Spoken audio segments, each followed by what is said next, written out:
y nos puedes seguir como Radio Esperanza 961 FM. También nos puedes seguir en Spotify, en nuestro canal de YouTube, y que te invitamos a que justamente le des like a estas páginas, que nos actives ahí la campanita para que te lleguen las notificaciones de los diferentes programas que tiene aquí la radiodifusora, y que puedas estar pues enterándote y tener información que sea valiosa para ti pues en la vida cotidiana, ¿no? Justamente.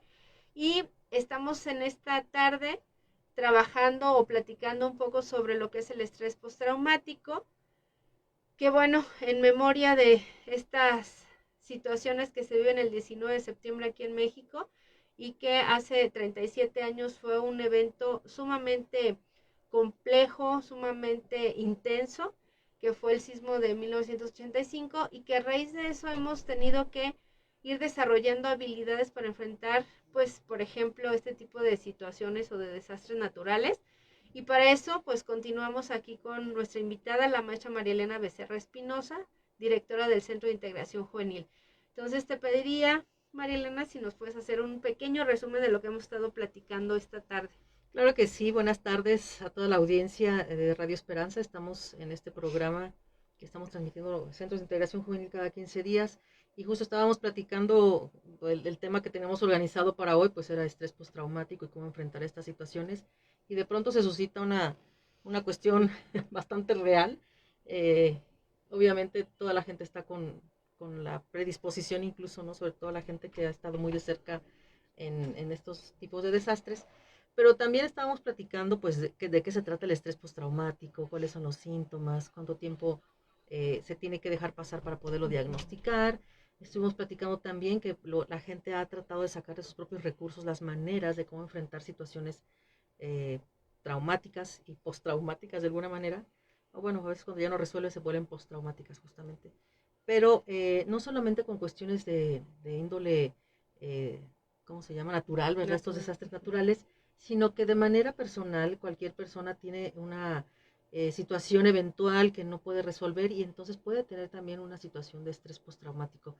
Estábamos hablando también a partir del terremoto del 85, cómo la comunidad se pudo organizar con sus propios recursos.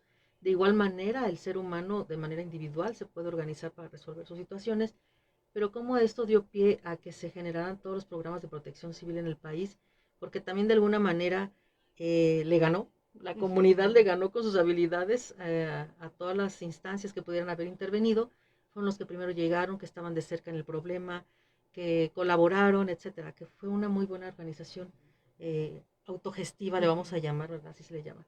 Entonces, la misma comunidad que se organiza y que puede encontrar sus propias soluciones y respuestas a lo que está viviendo, pues es porque tiene esas habilidades inherentes de alguna manera, pero también cuando pasan de manera individual, el ser humano, estábamos comentando que de repente se queda con la evaluación negativa de los eventos y que esto hace que queden memorias de las situaciones más bien negativas, sino las positivas, que son las que nos dejan un verdadero aprendizaje para enfrentar esto, ¿no?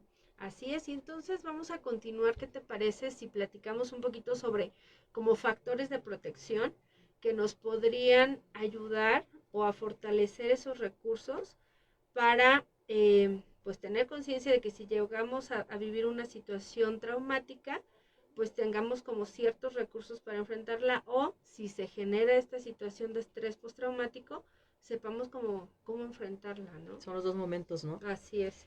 Eh, no podemos prevenir que nos suceda un evento traumático, ¿no? No lo podemos prevenir, puede ser, normalmente viene siendo un hecho Inesperado. inesperado, por eso es traumático. Pero sí podemos, por ejemplo, ir reconociendo de manera personal cuáles son nuestras fortalezas y habilidades, cómo reaccionamos, recordar en situaciones que no son tan graves a lo mejor, pero de dónde están nuestras verdaderas fortalezas. Y las habilidades que tengamos van a depender mucho de todos los aprendizajes que hemos tenido de manera natural, de toda la historia de nuestra vida, ¿no? Porque pues nos han pasado cosas desde que estábamos muy chicos, cosas propias, personales en la familia, cosas ajenas, y de ahí se queda un aprendizaje. Y de manera también como postraumática, también tenemos que aprender a identificar las situaciones que nos están dando sintomatología. Entonces, en la manera previa, lo que podemos hacer es, por ejemplo, rescatar todo lo que hemos aprendido a lo largo de todas estas eventualidades. Ahorita, por ejemplo, cómo fue nuestra reacción, pero también cómo poder respirar tranquilamente, si se puede, y obviamente tener esta calma, ¿no? En los lugares en donde estamos, siempre hay letreros de cómo reaccionar ante una eventualidad de este tipo, pero también tenemos que hacernos como nuestro letrero mental, a ver si pasa una situación de estas, ¿por qué voy a reaccionar de X o Y manera? ¿Cuáles serían las formas en donde puedo, por ejemplo, a usar las negociaciones con la cosa de la comunicación? Tal vez en un lugar en donde puedo evitar un conflicto, lo puedo evitar con comunicación, con una comunicación adecuada. ¿Cómo me comunico si de manera asertiva o agresiva? Eso puede impedir totalmente que se me genere una situación que se desborde, ¿no? En la misma familia, en el trabajo, donde sean. Hemos escuchado, por ejemplo, de conflictos en el tráfico, que a veces pudimos haber cedido o pudimos tratarlo de diferente manera, o a veces revolvemos lo que traemos ya de enojo y aquí nos desquitamos con este problema de tráfico, pero poder hacer tener estos momentitos como de visualización de qué es lo que puede, o sea, proyectarnos, ¿no? A qué puede suceder más adelante. Tener cuestiones de autoestima también nos puede ayudar. Sin embargo, bueno, pues sabemos que esto nos agarra mal parados de alguna manera y que por muy seguros que seamos, pero lo primero es tener la calma. Eso sí es importante para reaccionar ante cualquier cosa y no descontrolarnos, es tratar de mantener la calma. Tener orden también.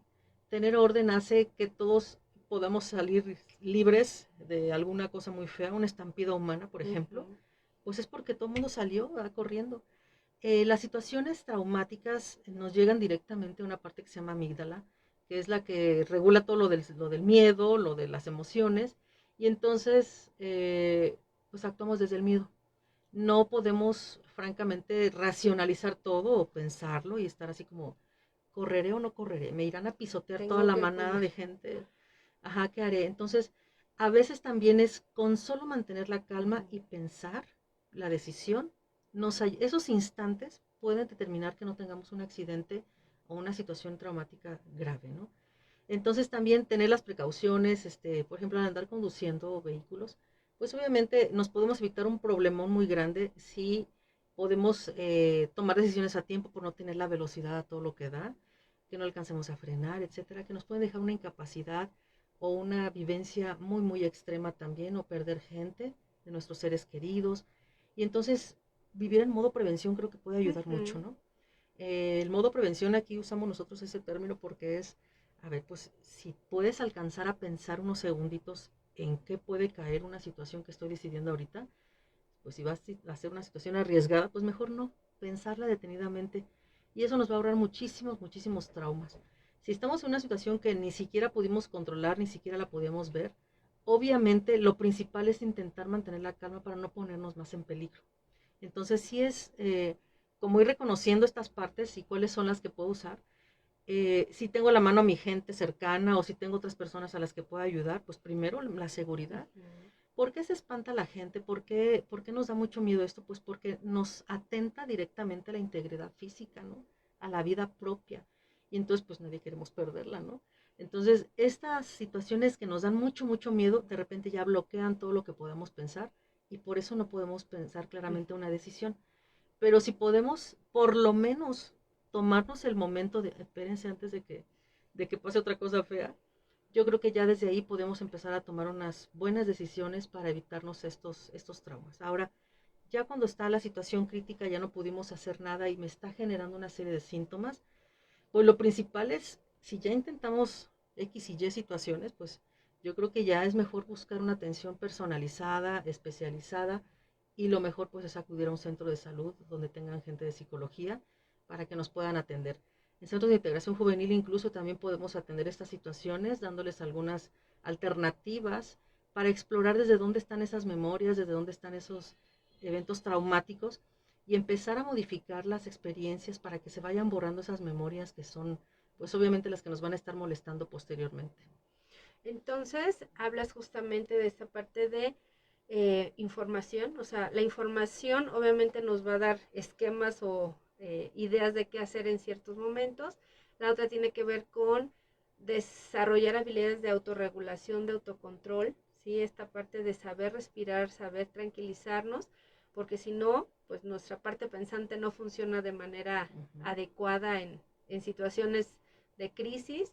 Esta parte de saber y reconocer nuestros recursos, de anticiparnos a generar mayores situaciones de riesgo, y eso es algo que también desde casa, en la familia, podemos ir favoreciendo desde pequeñitos, pequeñitas, pues ir poniendo esas situaciones justamente en simulacro de qué poder hacer, ¿no? En ciertas condiciones, o ayudar a los niños que analicen situaciones de riesgo justamente, ¿no? Hasta en la misma casa con situaciones muy sencillitas, y entonces es algo que vamos a ir pues desarrollando o tener como muy alertas en ciertos sentidos para poder pues responder de manera adecuada. Pero también la otra es como no estar en el lado opuesto de siempre estar hiperalertas, porque eso también es algo que nos puede enfermar y nos puede llevar a trastornos, o que si es algo que estamos viviendo, que igual podamos dar atención, ¿no? Que no minimicemos, porque a veces eso nos pasa, ¿no? Minimizamos o nos familiarizamos tanto con algunos síntomas, o creemos que así es normal, porque también son cosas que así se viven en la familia y se van repitiendo y repitiendo, de tal vez estar siempre tensos o siempre estar en situaciones como al límite, y entonces eso se nos puede hacer común, y eso no nos ayuda a detectar justamente situaciones que podemos prevenir, ¿no? Así es. Entonces, también me gustaría, María Elena, si nos pudieras hablar un poquito sobre pues el tratamiento que podemos ofrecer ahí en el centro, las actividades que tenemos ahí en el centro, que bueno, después de la pandemia justamente se abre la atención a salud mental, no solamente al consumo de sustancias, pues en este afán de sumar a la sociedad a que disminuyamos, perdón, pues las estadísticas donde se nos están rebasando. Se habla que el 2030 la depresión iba a ser la primer causa de disfunción a nivel mundial, pero pues estamos en el 2022 y ya es algo que está, la verdad, pues en números rojos, la verdad. Sí, lamentablemente, pues no sabemos si son los únicos eventos que vayamos a tener, por ejemplo, como lo del confinamiento y la pandemia, pero pues vienen más pandemias seguramente, ¿no? Ya ahora estamos más alertas a ciertas cosas, pero también, por ejemplo, tomando esta vivencia anterior de estos años pasados, ¿qué fue lo que nos dejó una situación así? Ya todos somos más higiénicos de alguna manera, ya tenemos como más conciencia de no acercarnos tanto a la gente, por ejemplo, ¿no? Si no tenemos el cubrebocas, si por ejemplo tenemos lugares que están poco ventilados, pues ventilarlos, etcétera. Ya tenemos muchas vivencias, muchas experiencias, pero también nosotros, por ejemplo, lo que hacemos en la institución es recibir a las personas, platicar sobre cuáles son sus molestias, cuáles son sus sintomatologías, y empezamos a hacer una valoración diagnóstica. Le hacemos una checadita médica, por supuesto, porque el cuerpo es el instrumento que traemos cargando todos los días, y al que lo golpeamos, lo enfermamos, lo sanamos y lo volvemos a parchar. Pero bueno, es necesario saber cómo andamos de salud en general. También se hace una revisión social, de alguna manera ver de qué manera la persona está enfrentándose con su comunidad y con sus recursos a las situaciones que está viviendo, y pues sobre todo la parte psicológica, que también hay que hacer una checadita para ver cuáles son los síntomas. Hay gente que dice, pero si yo tengo años durmiendo 4 horas y no me ha pasado nada, ¿no? Pero todos los días irritable, no rinde en el trabajo, ¿no? Y ya se acostumbró, como dices, a los síntomas, ¿no? Y entonces hacemos esta valoración para poderle dar un plan a la medida a la persona, para poderle dar las herramientas, que descubra cuáles son sus mayores temores y cómo los ha enfrentado, como una parte de que sí tiene recursos la persona para enfrentar, y que bueno, si ya está teniendo otra sintomatología más grave, por ejemplo como una ideación suicida, pues poder enfrentar las situaciones de otra manera para que esta situación no se presente. Y pasados unos 3 mesecitos más o menos, la persona ya está lista para salir a sus situaciones de otra manera, por supuesto enfrentando la vida con otras perspectivas, y que pueda tener pues digamos un mayor control sobre sus propias situaciones, ¿no?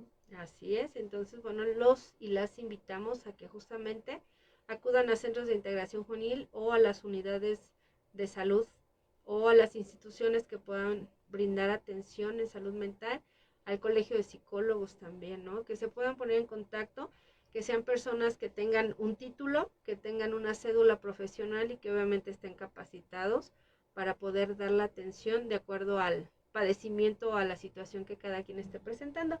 Y también por otro lado, pues tenemos una serie de actividades que justamente la idea es pues que nos ayuden a no llegar a situaciones a que de fluyan a que esas fluyan, cosas. a que tengamos este desarrollo de habilidades. ¿Y cuáles serían algunas de las actividades que podemos participar como comunidad abierta en el centro de integración? Mira, por ejemplo, para todo el público tenemos Tai Chi Chuan, que es una actividad que está pensada para regular el metabolismo, para controlar el estrés y la ansiedad, y que las personas que ya llevan tiempo practicándolo han notado grandes beneficios en su salud emocional y física. Esto lo tenemos en las tardes para las personas que quieran acudir y pues no se necesita ningún material, solamente llevar El ropa cómoda cuerpo. y el cuerpo, que es importante, ¿no? Deberían ver que se ve tan sencillito, Uh-huh. pero no, no es tan fácil. Tenemos también, por ejemplo, modelado de plastilina epóxica, que esto nos ayuda mucho también a tolerar la frustración, a tener paciencia, a tener el detallito de lo que estamos modelando. No son las figuras de plastilina propiamente lo que nosotros queremos que la gente aprenda a hacer, sino que tenerle una variedad de situaciones ahí, de talleres y cursos para que la gente del gusto que tenga, que lo que le atraiga, desarrolle estas habilidades emocionales que estamos comentando, ¿no? La persona que está acudiendo a plastilina epóxica, pues obviamente está haciendo todo con tanto detalle que tiene que aprender a controlarse. Imagínense una persona que aprenda a controlar esa emoción o sus impulsos y todo eso, pues cuando se le presenta una situación como la que estamos platicando, pues obviamente será desde otro punto de vista. También tenemos box, que es una cosa más deportiva. Tenemos también manualidades.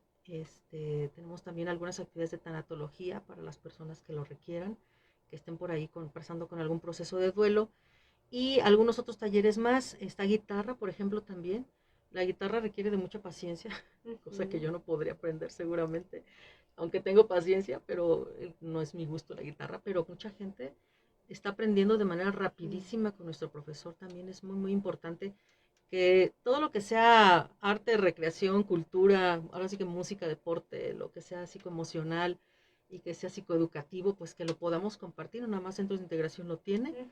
Hay que acudir a donde sea, meternos, porque eso saben que va a facilitar que emociones que estén atoradas, que traumas, ¿verdad?, puedan empezar como a salirse, a fluir de otra manera, ¿no? Hay gente que dice, es que a mí la música me rescató. Escuché hace 3 semanas que me decía, es que el tai chi a mí me salvó la vida porque yo tenía mucho dolor y muchos problemas con mi cuerpo, y noté que con eso mejoró muchísimo mi condición. Imagínense que nunca hubiera ido como muchas tantas personas. Hay que ocupar el tiempo libre también, porque imagínense si en una situación que tenemos que correr y no estamos tan hábiles para correr, pues ahí ya también, ¿no? Tan solo por Nos eso, ¿no? ponemos en mayor riesgo, Hay así que es. evitar todos los riesgos que se puedan, resistir una enfermedad, alimentarnos bien, descansar, todo lo necesario, pues que podamos hacer esto de buscar nuestras alternativas, ¿no? Así es. Pues bueno, se ha llegado el tiempo de hacer un cierre. Agradecemos a las personas que nos siguieron aquí por Facebook, que estuvieron aquí pendientes. Y agradecemos también la presencia de la maestra María Elena Becerra Espinosa del Centro de Integración Juvenil de aquí de Salamanca por pues estar compartiendo este tema que ojalá que haya sido pues de su interés y que les haya dado algunas pues señales o algunos indicios de qué hacer en caso de que alguien esté presentando alguna situación de estrés postraumático, de que lo pueda reconocer y sobre todo darle atención. Y pues próximamente nos vemos aquí en su programa. Le saludamos al señor Alfredo Rodríguez. Dice, buenas tardes, bendiciones. ¿Dónde está la institución para los talleres? Claro que sí. El domicilio es Boulevard Rinconada San Pedro 502 en la Infonavit 2. Y el teléfono es 464-648-5300. Estamos ahí de lunes a viernes, de 8 de la mañana a 7 de la noche. Entonces, ojalá que puedan visitarnos y conocer todo lo que podemos ofrecerles en pro de la salud mental. Así es, lo estamos esperando en Infonavit 2. Es un centro que es para la comunidad. Principalmente lo que queremos es que la gente aprenda a desarrollar todas sus habilidades. Así es. Bueno, pues nos vemos en la próxima emisión de su programa Saber para Aprender, Aprender para Triunfar. Hasta luego.